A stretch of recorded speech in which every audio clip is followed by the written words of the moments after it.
Hello and welcome. I'm going to talk to you about understanding the home inspection, what to expect, typical things that happen on inspections, when certain things happen.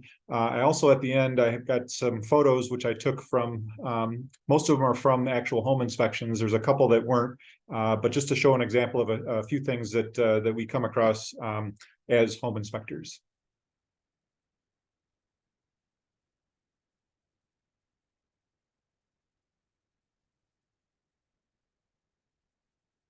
A little bit about myself. My name is Fritz Gunther. I'm a professional home inspector. I've been in the building construction trade for over 26 years.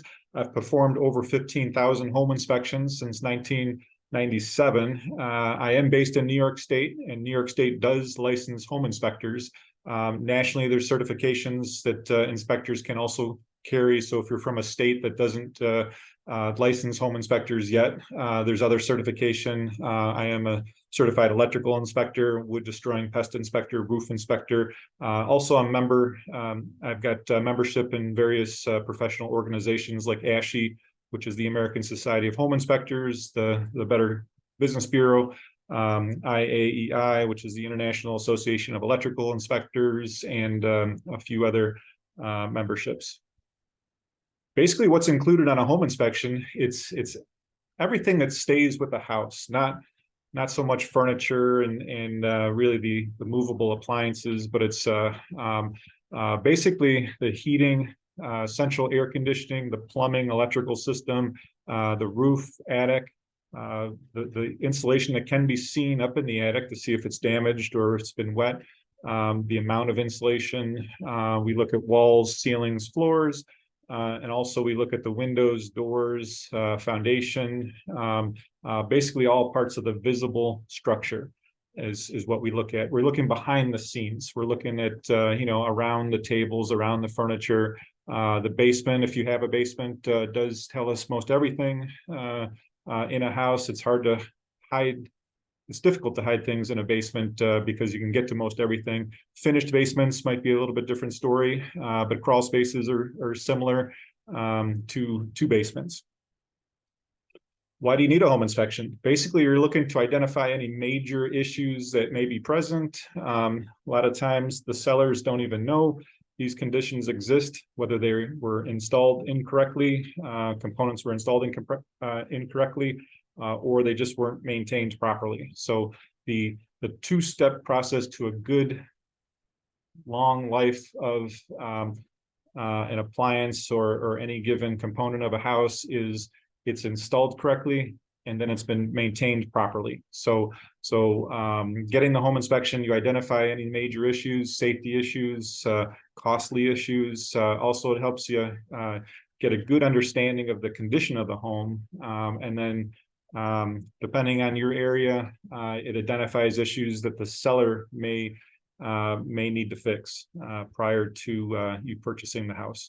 If you actually own the house and you're getting a home inspection, these are prioritizing issues that you should maintain, you should repair. Doing the home inspection yourself, or you're kind of doing that on a daily basis when you're going around your own home. But if you're buying a home, you're kind of looking for things. If it's raining outside and obviously there's water dripping through the ceiling, that's a red flag. Would be a red flag for a home inspector, and it should be a red flag for you as well. Other issues, you're kind of looking at the condition of the windows and does the components of the house look older, outdated. A lot of things, are they broken? Are they cracked? That sort of thing. But basically, the number one thing that I like to point out to people is that as a buyer, you're actually focusing on a lot different items than the home inspector is. Where what I mean by that is, as a buyer, you're looking at the obviously the cost of the home, location, maybe school district, neighborhood, taxes, that sort of thing. Is the house big enough for you? Are you downsizing? Is it small enough?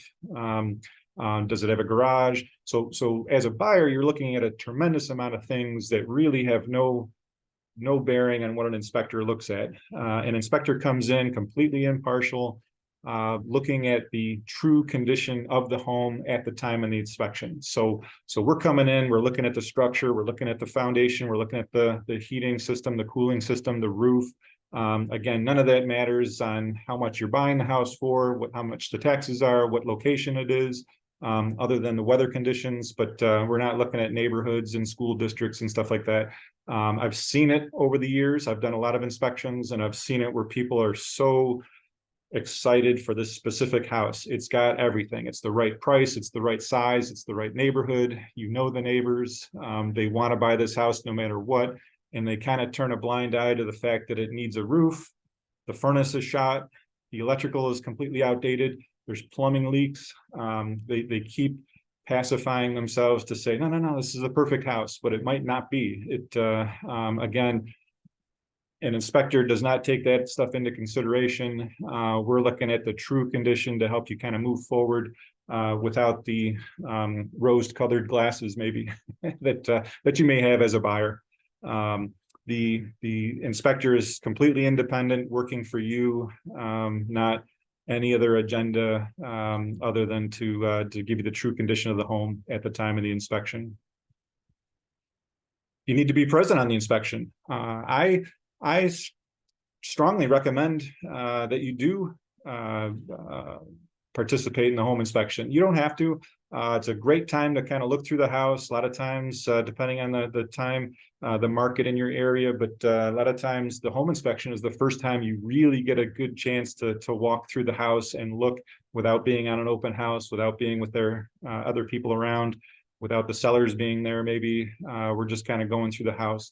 I like it as a home inspector that you're on the inspection, because I get to point things out. I get to see if you're actually understanding the severity maybe of a problem, or that an issue is maybe not that big of an issue. So a good example is if you have a basement, and I'd say probably 90% of the reasons why basements have water issues is poor gutters and grading. So let's say if I put on the inspection report that there's standing water in the basement.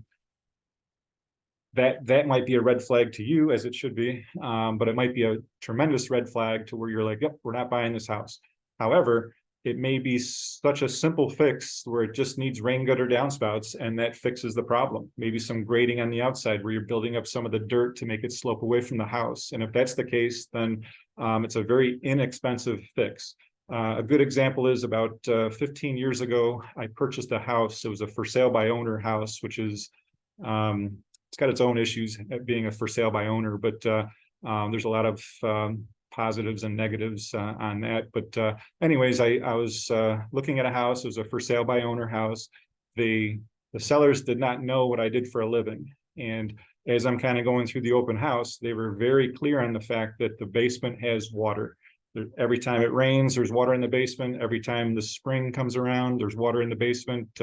Any big storm, there's water in the basement.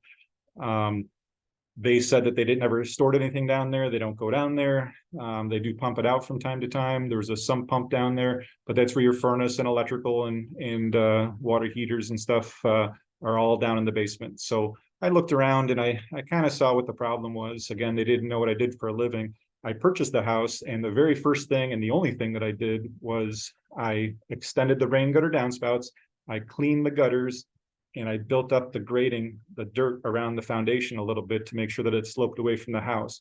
I probably spent a total of maybe $200 in materials for all that, and I waited a year. And I watched the basement. There was not a drop of water in the basement. Every time it rained, the water was perfectly moved away from the house.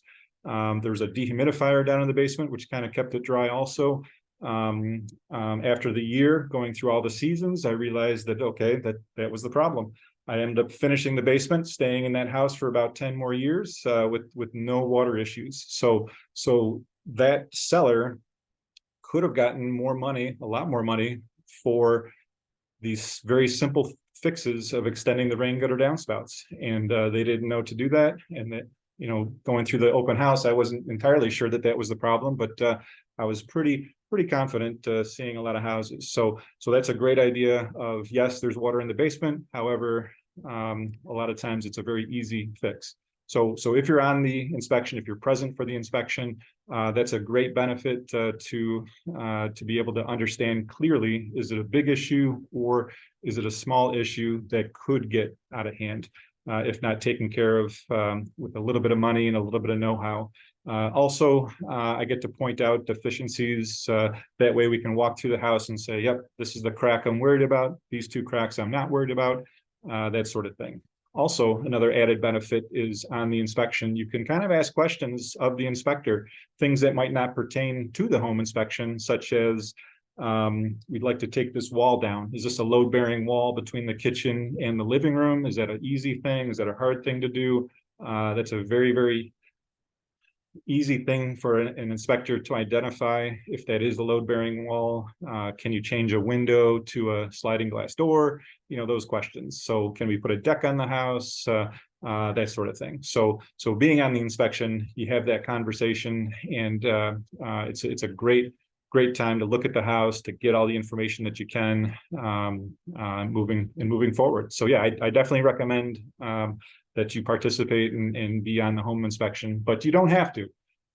It's we do have many clients that get the home inspection. They're out of town. They're coming from out of town. You know, a lot of different scenarios where we just go through, and then at the end of the inspection, we kind of walk through on FaceTime or over the phone. I send the report out and maybe go over it line by line at some future date. But it is beneficial to be on the inspection, and I definitely recommend it. When do you call for the home inspector? Well, it's a little bit different in some areas, and it's also different depending on the type of market that you're in, because markets go up and down. They're buying and selling markets. But typically you sign the purchase agreement between you and the seller. You put in some contingencies, such as we have a contingencies. Typical ones are for an engineer's inspection, an attorney's approval, maybe a favorable mortgage. So you get the signed purchase agreement between the buyer and the seller, and then usually you have about 5 to 7 days to get the home inspection. You be sure to include that clause in the contract. You can always remove that contingency. So just by putting it in doesn't mean you have to get a home inspection, but at least it's in there, and you can sign off on that at a later date. Sometimes we do the inspection. The current market that we're in now, it's a little bit different, where people are actually buying the home and then getting the home inspection. But it's a little risky, because now it's a lot risky because you do own the house now. So any issues, you can't go back to the previous owner for them. But it's typically done before you actually purchase the house. How long does an inspection take? I always hesitate answering this question, because I never want to rush a home inspection. You don't want the 15-20 minute inspections, and the 6 to 8 hour inspections are much too long. It certainly depends on the size of the house. I mean, obviously, if it's a 12,000 square foot house, which is a very big house, it's going to take a lot longer to do.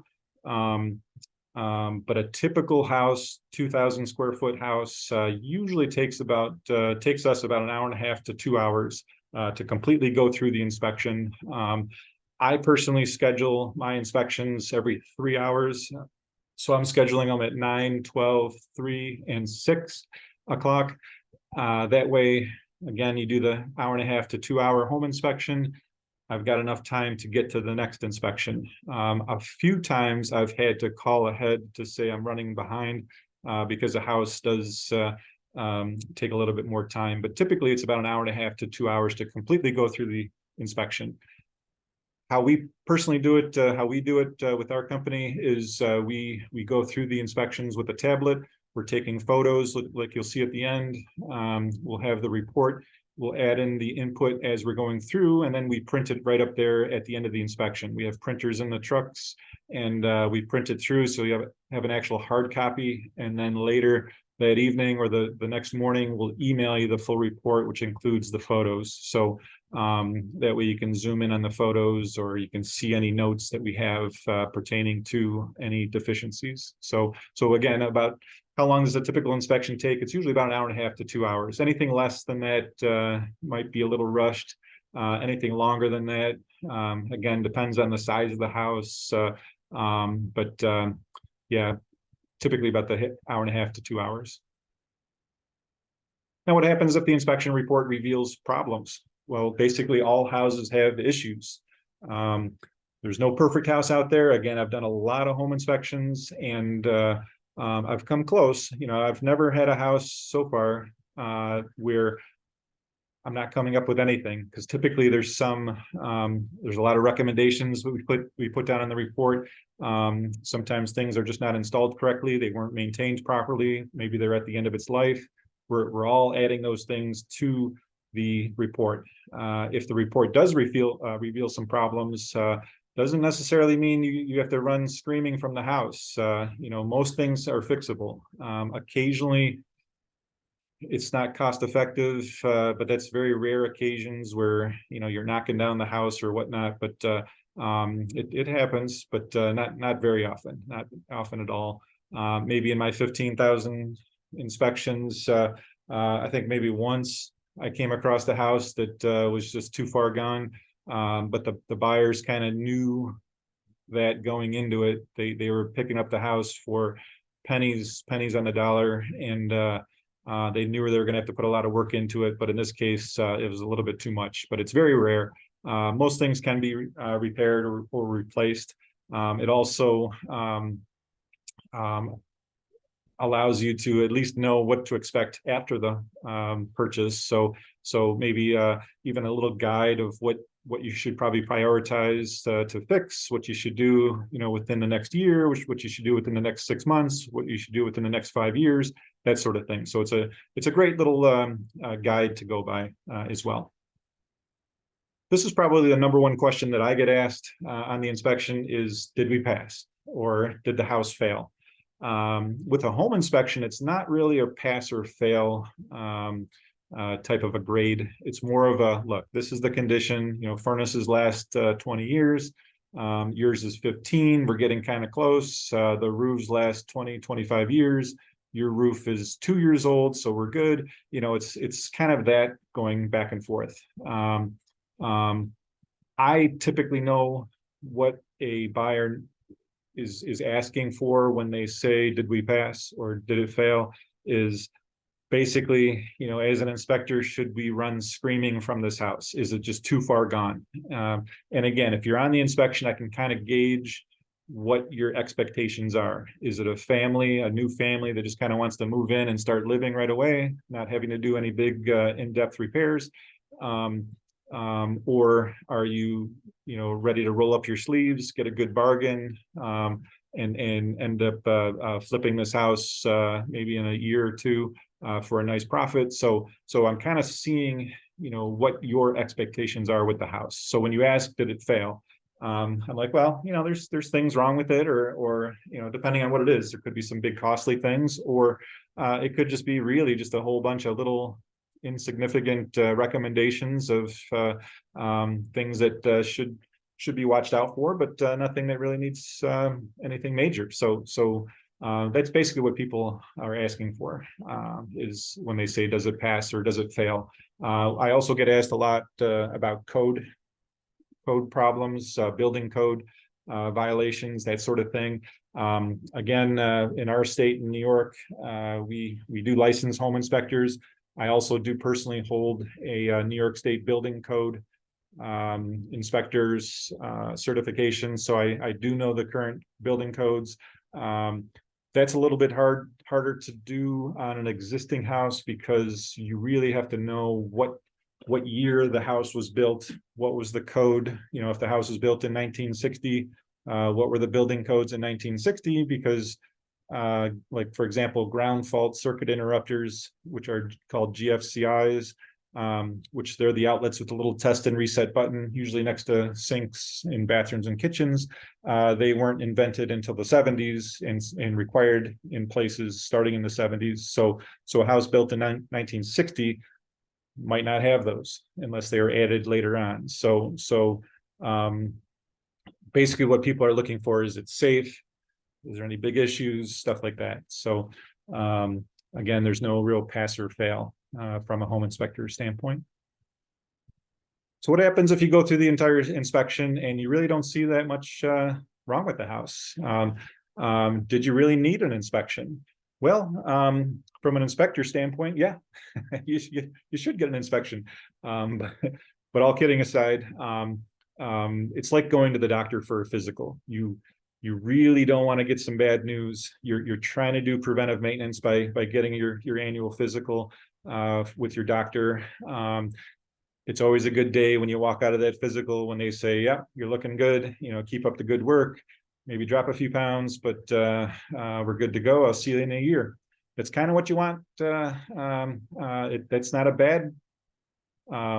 bad physical, but that's kind of what a house goes through. So a house is almost like a physical, basically, where if we didn't come up with much wrong with the house, that's a good thing. So kind of with peace of mind, you're moving forward. So it's I'd say it's a good thing to get the inspection. So now you can go through with your eyes wide open and start focusing on other stuff, maybe some landscaping or additions or renovations that you want to start doing with the house, that sort of thing. So yeah, absolutely. Okay, I'm ready for the photos. Again, most of these are photos that I picked up doing actual home inspections. A couple are not, but let's go through these and you'll see what we see. Okay, this is a great photo we took fairly recently, actually. So what you're looking at is a ceiling fan with a smoke alarm right above the ceiling fan. On paper, this looks good. You've got a ceiling fans, which is nice, keeps the room cool, moves the air around, but also you got a smoke detector. So on paper, it looks good.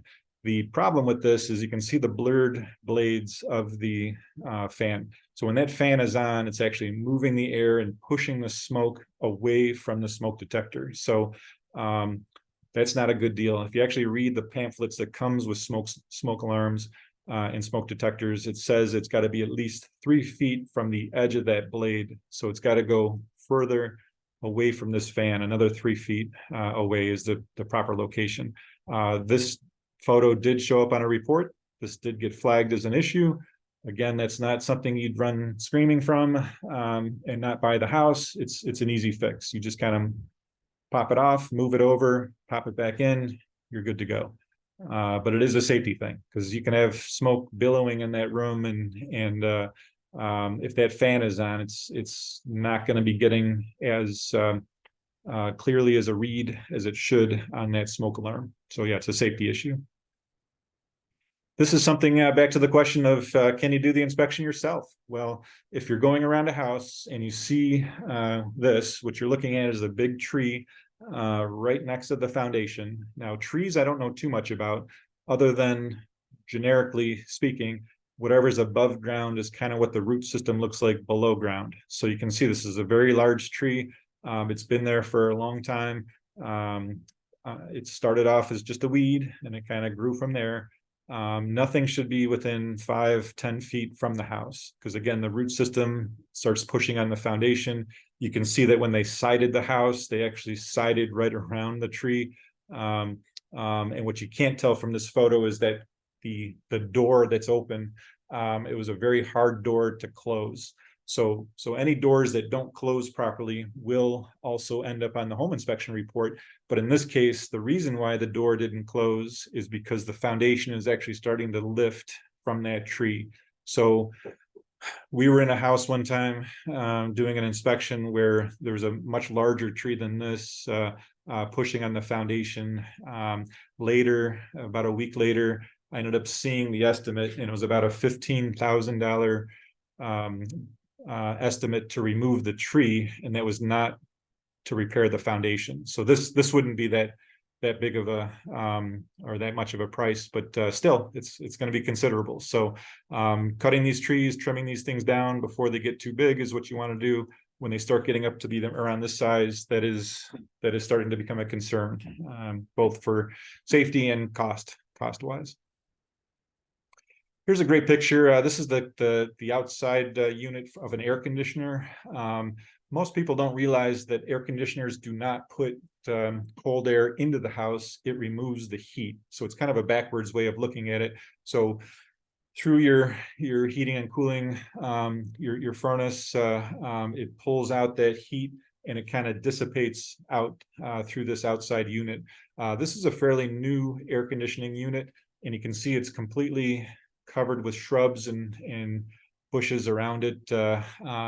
Very, very common. You know, these bushes grow, these weeds grow quickly. If it's too packed around it, then it's not able to dissipate that heat as well as it should. So yes, you have a new air conditioner. However, if it's not maintained properly, keeping the vegetation away, it's going to make it work harder and then eventually fail prematurely. So keeping that stuff trimmed back. And this is a small thing, but this would also go on the home inspection report. Here's an example of a water heater. That white unit, the furnace is on the left. The water heater is that white unit in the middle.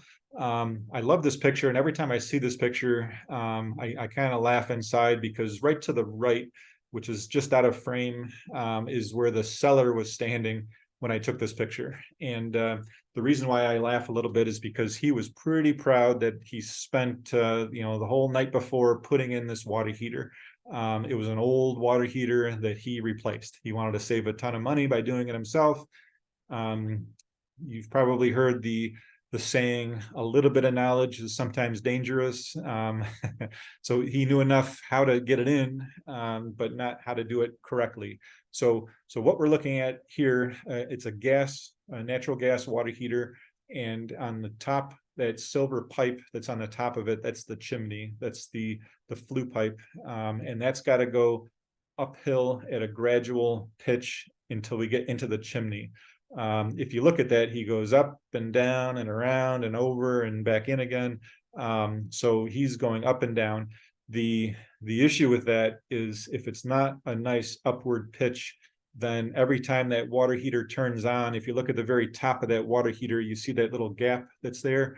All the carbon monoxide from the combustion of heating that water heater comes out there. So you get carbon monoxide into the basement. So again, this is a brand new installation done incorrectly. You can even see some extra parts on the table back there. So he had a lot of stuff he was ready to use on this. The backstory of it is it's much too tall of a tank. He used a 40-gallon tall. It should have been a 40-gallon short. And what ended up happening is you could not use this water heater. So this was too tall of a water heater. So he actually needed a shorter one. The problem was he wanted to save money by doing it himself, but since he already installed it, he could not return the water heater, and he ended up giving up and hiring a plumber who came in to do it the right way. So he ended up paying for 2 water heaters, and what he thought was going to save some money actually cost him some money. So and off to the right, just off the frame, he's standing there with his arms closed, and his arms crossed, and his face was kind of looking down. Yeah, it's an unfortunate thing, but I see that too. Like I said, a little bit of knowledge is sometimes a dangerous thing for homeowners. Here's an example too. I pull up on a job. You can see from my door, my truck door. I haven't even gotten out of the truck yet to take this picture. What we're looking at is some vinyl siding, and they installed a gas fireplace in the living room. These buyers particularly was looking for a house with a fireplace, so it was definitely up there on their list of things that they needed and wanted in a house. Whoever installed this years ago, you can see it's just not installed correctly. So that black soot is coming off the flue pipe for that fireplace that was in the living room. So the fireplace is not burning correctly. It was not installed correctly. It was actually melting the siding. That's vinyl siding we're looking at. And if you look at that wire just to the left of that soot that goes from the meter up to the top, that's the main electrical line. And you can't really tell from this photo unless you really look, but right where this soot is on that electrical line is the sheathing of that electrical wire is all melting and pulling back. So yes, you got a fireplace issue. You're definitely getting a siding issue. Now you're definitely getting an electrical issue. If left unattended or unchecked, this is going to progressively get worse and potentially burn the house down. So in this particular case, they ended up taking out the fireplace. Again, the buyer wanted the fireplace, but they ended up the sellers ended up with the expense of taking this out, putting everything back to writing everything that was wrong, and then actually knocking some of the price off because they advertised it as a house with a fireplace. So things happen. Things happen. Here's another example. This wasn't a fireplace. This is a furnace and a water heater flue. And that's got to extend up past the roof line. And you can see this comes up the siding and it just kind of stops. And it is starting to affect this wood siding. Every time I look at this, you can tell that it's not something that happened due to wind or, broken over time, because there's a chimney cap on that, on the flue. So every time I look at this, I think this was probably a Friday afternoon job. They didn't have enough piping to go up to the roof. They put that top on it, figured they'd come back on Monday, and just forgot about it. Just never did. The problem obviously is that it's going to start to affect the siding, which it is. That window that's just to the right of that flue, if that's open, carbon monoxide definitely has the potential of coming into the house, making people sick, possibly killing people. So it's a concern. So again, it's a fix. The seller had this for many years this way. And again, it's just extending that up further. It would have kept them safe. It would have been the right fix. Here's back to the question of, can you do the inspection yourself? Among other things, like I said, you're picking out neighborhood and size and location and that sort of thing, pricing. This is a good example of a chimney that looked good from the ground, but once you get up on the very top of the chimney, you can see that crown, which is that concrete top, is all starting to crack and crumble. In New York, where I am, this is a very common thing. So I would say Northeast United States, very common to see something like this. Now, again, you can't see that from the ground because the brick from the ground looked in pretty good shape, but this is starting to crumble and crack. You can see that brick kind of on the left there is really starting to loosen up. What happens is water gets in there, it freezes in the wintertime and expands and starts to break that up even more. This next picture here is an example of how it should look. This is a nice crown. It's in great shape. I'm not seeing any cracking whatsoever. They really pointed up the bricks. They filled in the concrete between the bricks. It's looking in good shape. And again, this is what we're seeing. So two-part. One, it's an issue. This is usually about a $1,500 fix. If it goes longer, it'll start to become much more expensive. You end up having to rebuild the chimney. It could be dangerous. Those bricks could start falling, damaging property below, injuring people below. So it's something that needs to be fixed. And again, you can't really see this from the ground. This is something that you have to get up on. When you're doing an open house, you're probably not carrying a ladder with you. You're not getting up on the roof. So this is another great reason why home inspectors get up on roofs, is to see something like this. And again, that's a pretty perfect one. Other than that, flue on the right should have a chimney cap on it, but looks in pretty good shape. And here's another example: newer roof. The brick is in good shape. From the ground, it would look good. Up on the top, not so good. Now, back to the question of are you doing or can you do the inspection yourself? Like I said, this you can't see from the ground, but this next picture is a picture that I did not take on a home inspection. It's one that it's right next door to my office, and I've been looking at this for quite some time. It's this. So if you see this on an open house, or if you're going through a house and you kind of see a tree growing out of the chimney, that is a red flag. It's not something that I wouldn't buy the house over, but I would definitely bring that up to the inspector, or maybe to the seller to say, hey, you got a tree growing out of your chimney. If you look closely, and I know it's not a great photo, but if you look closely at the brick, you can start to see that there's gaps between the bricks. There's some loose bricks up there as well. The chimney in general looks good, but I can see from this angle that the very top is most likely cracked and chipped like this. So I'm guessing what happened is probably in a nice windstorm, some seeds kind of got blown around, planted themselves in some cracks and just started growing. It gets nice sunlight, it gets nice water when it rains, but this is what happens. Now, I've had this picture on classes for several years now, and somebody finally asked me not too long ago, have I ever told the neighbor that they have a tree growing out of their chimney? And I kind of thought about that for a second, and I'm like, well, people don't really like it when a home inspector kind of comes up and knocks on your door randomly and says, hey, you got this wrong, that wrong with your house. So it got me thinking, and then it got me thinking of, I haven't seen it in a while. I haven't looked at it in a while. I wonder what's happened. So I ended up going back after somebody asked that question in one of these classes, and I took a look, and you can see it's doing quite nicely.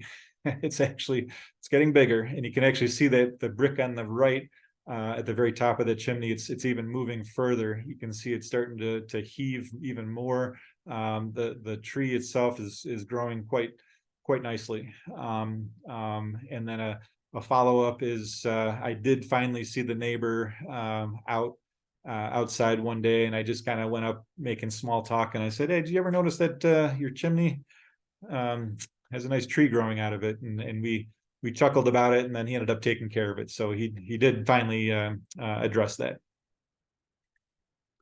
Stuff like this, when you're going through a house, you're kind of looking for, these are kind of red flagged items.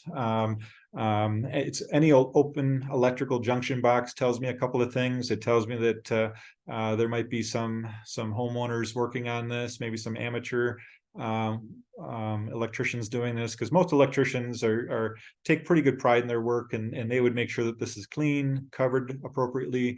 Most electrical issues happen at a junction, so it's got to be in a box with a cover on it. So this has the box, but there's no cover. So if you start seeing stuff like that, that's a little bit of a red flag that the homeowner might be doing some work themselves. Here's another example. This is inside of an electrical panel box. So a little bit of what happened is this panel actually looked good from the outside.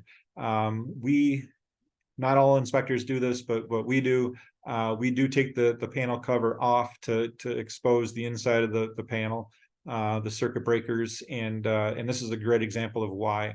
Water was getting in. You can see those two black wires at the top. That's the main disconnect. That red breaker, that's the main circuit breaker for the entire house, for the entire panel, and water coming down is actually corroding those lugs. It's oxidizing. You can see that corrosion. You can see where there's rust coming out of those lugs. Once electrical parts like this get wet, you got to replace them. You can't dry them out.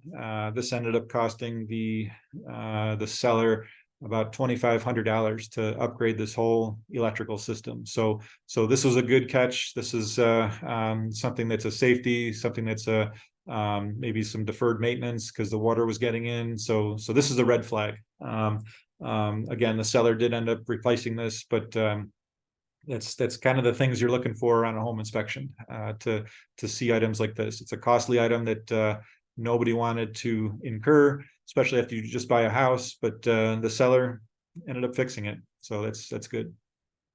Again, I'm never surprised at what I see. I don't say I've seen everything, because every time I say that, I see something new. But what we're looking at here is a different electrical panel box, and sorry for it, but there's a dead mouse right on the main breaker. if you look in the upper right-hand corner, you can see that where the wires are coming into the panel, there's actually one knockout that's missing. So somebody removed the knockout. There might have been a wire that somebody removed at some point. I'm guessing that because the panel cover would have been on this, I'm guessing that the mouse either heard maybe some buzzing of the breakers, thought it was food, came in through that hole and wound up in a spot where it was definitely bad for him. While this was terrible for the mouse, it could have been bad for everybody involved also.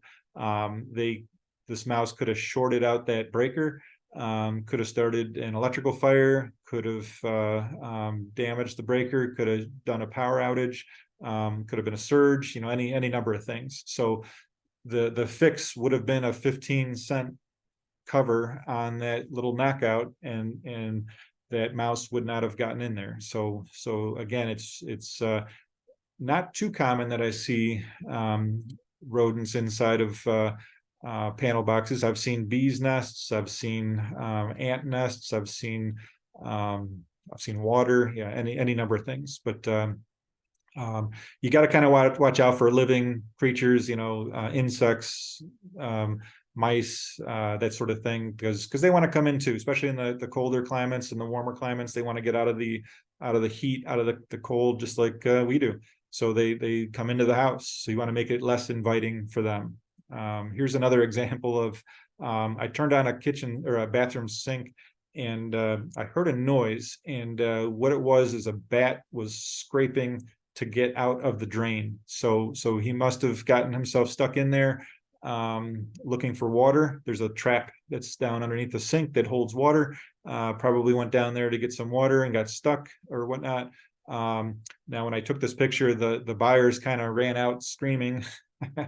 I, in typical fashion, had to stick around to take a picture, and then I left.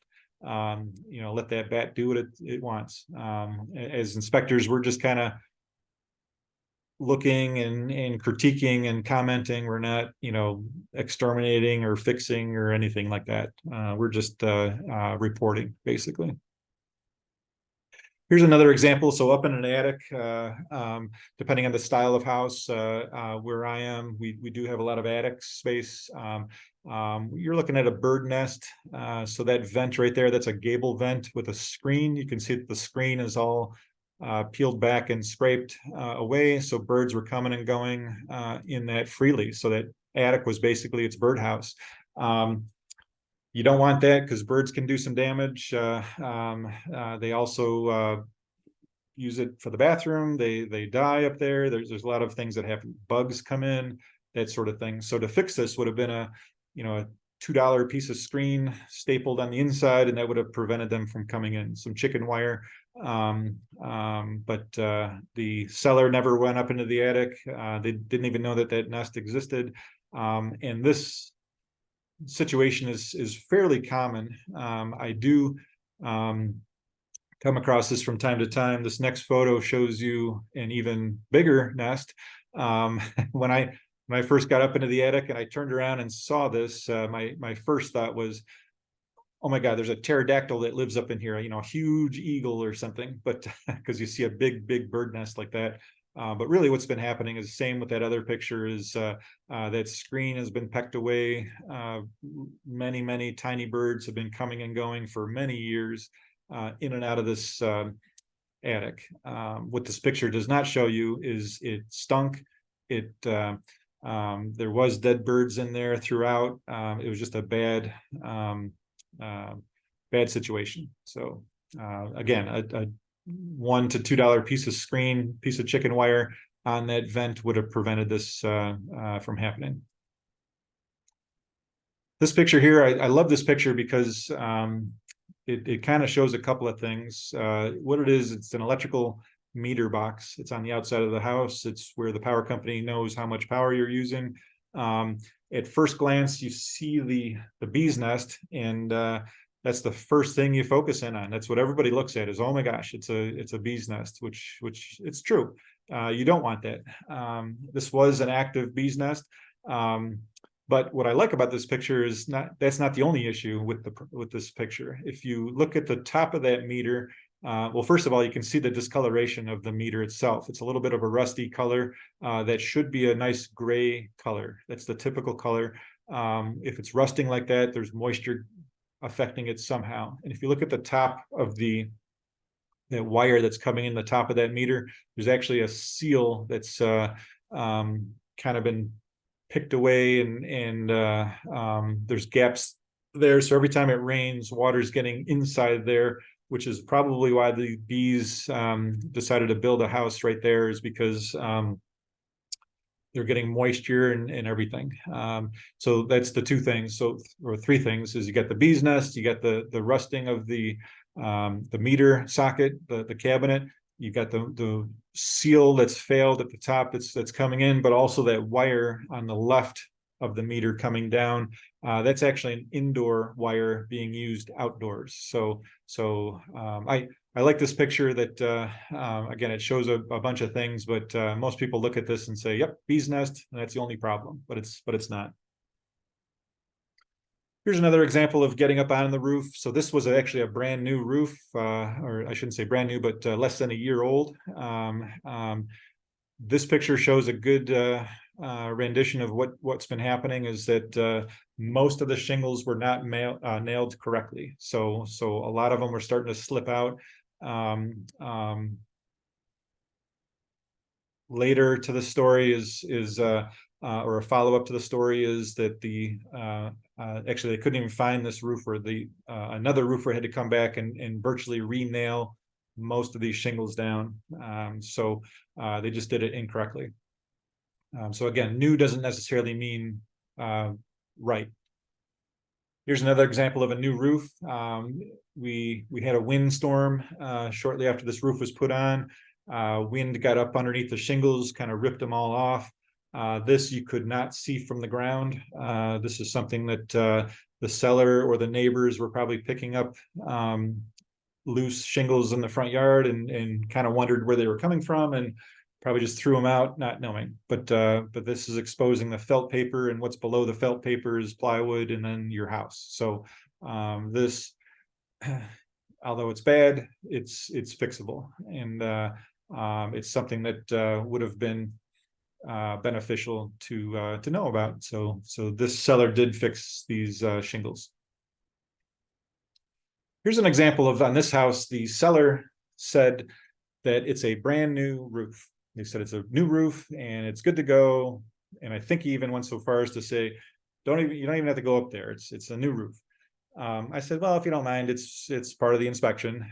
So I went up on the roof, and you can see my shadow there on the left, and the right side is the front of the house, and that's a new roof. They put on new architectural shingles, and it's in great shape. If you look on the left side, that's the back of the house, which you could not see from the ground, and that's probably a 25, maybe 30-year-old roof, and roofs only last about 20 to 22 years. So I came back down again to say, okay, it's a new roof. Are you still in the process? Are they coming back to finish it? And the seller got pretty nervous and said, oh, no, I said it was just the front was the new part. And I said, no, you said the whole roof. And it became a conversation, and the seller ended up, he was trying to save money, apparently, ended up having to bring the roofer back to complete the job. And they did finish it for him. So it did become a new roof. Here's an example. I spoke earlier about water in the basement. This house actually did have water in the basement. We're looking at a rain gutter downspout. Every time, gutters are good, but every time it rains, all the water from the roof kind of concentrates down into that downspout, and then if it's not taking away from the foundation properly, it's just going to concentrate it right next to the foundation. So this is an example of putting that water right next to the foundation, which eventually ends up in the basement. So just reattaching that downspout, kicking it out away from the house, building up that dirt around the foundation, sloping it away from the house will really save this house. Here's an example. They kind of pretty it up for the sale of the house. We're looking at a driveway with a retaining wall. they kind of painted that retaining wall, which is that white block wall. They mulched it. They kind of did it all nice. However, if you look at that retaining wall, you can see it's kind of it's falling towards the driveway, so it's really shifting. The problem with that is it's going to keep shifting, so all that water is coming down that downspout. It's pooling up behind that retaining wall, and it's expanding and pushing on that wall. So just because it's newly painted doesn't mean that it's fixed or anything like that. This one they actually have to dig back behind it, take out all that dirt, manage that water properly, actually rebuild this retaining wall, because eventually it's going to keep moving and eventually fail. Water, it's amazing what water can do. This is a house with a huge deck. Back in its day, it was a very nice deck. You can see it's got a hot tub built in. The problem is that you've got water coming down the hill to the right, from the right, and it's affecting the foundation, the footers of this deck that was not done correctly. It's just pushing and heaving this deck. So on paper, I'm sure they're saying that this is a huge deck with a hot tub and, you know, great for dining, just hanging out with family and friends. But you can see that it's really, really in bad condition. There's really no saving this. And if you, I'm guessing if you talk to 10 deck contractors, I bet you all 10 of them would say, can't save it, got to rip it all out, start again. It's a lot of material, it's a lot of waste. It's got to go. And that is the right fix, is to completely take it out and start again, basically. And it's all from not being installed correctly and not maintained properly. Here's a picture. I always cringe when I see a picture like this. This is a discharge tube. So it's the drain for a dishwasher in the kitchen. And I'm in the basement ceiling looking up. That ribbed hose is coming from the dishwasher, and they are actually tying it directly into the drain pipe. So you think that would be the right fix. However, what you're causing is something called a cross connection. A cross connection in plumbing terms is a direct link between drinking water and sewer water, which you can't have. You got to have total separation of those for obvious reasons. And this, by tying it in directly to the drain, you're causing that cross connection. And that black debris you're seeing in that ribbed pipe is actually sewage, where it's been sucking the sewage up through that. It's siphoning it back up. So it's not done correctly. This is easily fixed. You can either run that drain elsewhere, under the sink, tying it into the garbage disposal properly. You can put a check valve or a backflow preventer or an air gap. There's a couple of different fixes, but there is a fix, and this is not the way to do it. And I see it more often than I would like.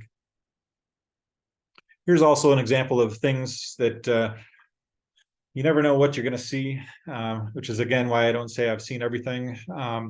I say I see a lot.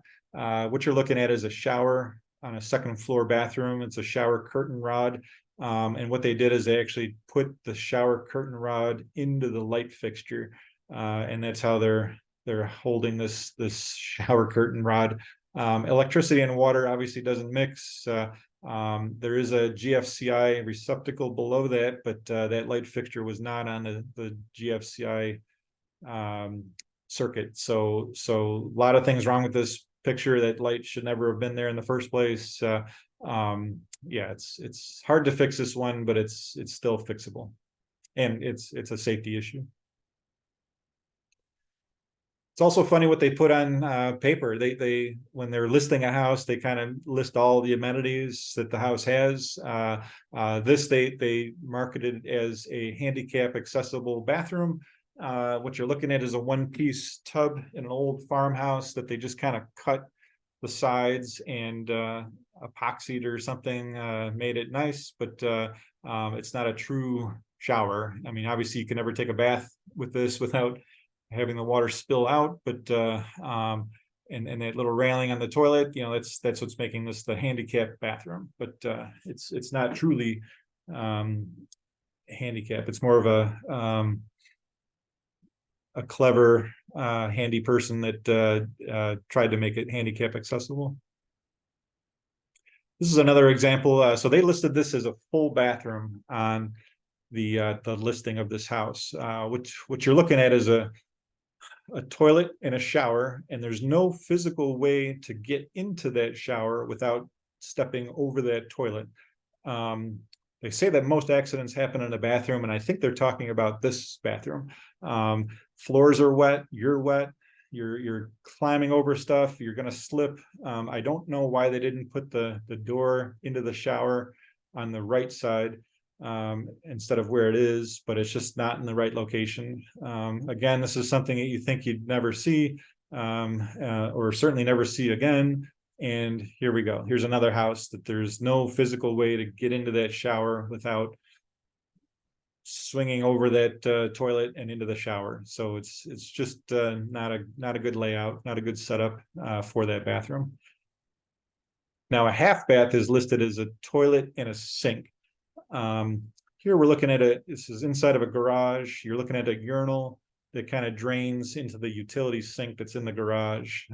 They definitely called this a half bath, but it's kind of funny what they do classify as a half bathroom. But again, not as uncommon as you would think. Here's another one. I'm actually standing on the basement stairs looking up at this urinal, and there's the doorway into the kitchen to the right. These people were pretty proud of this urinal, this half bath.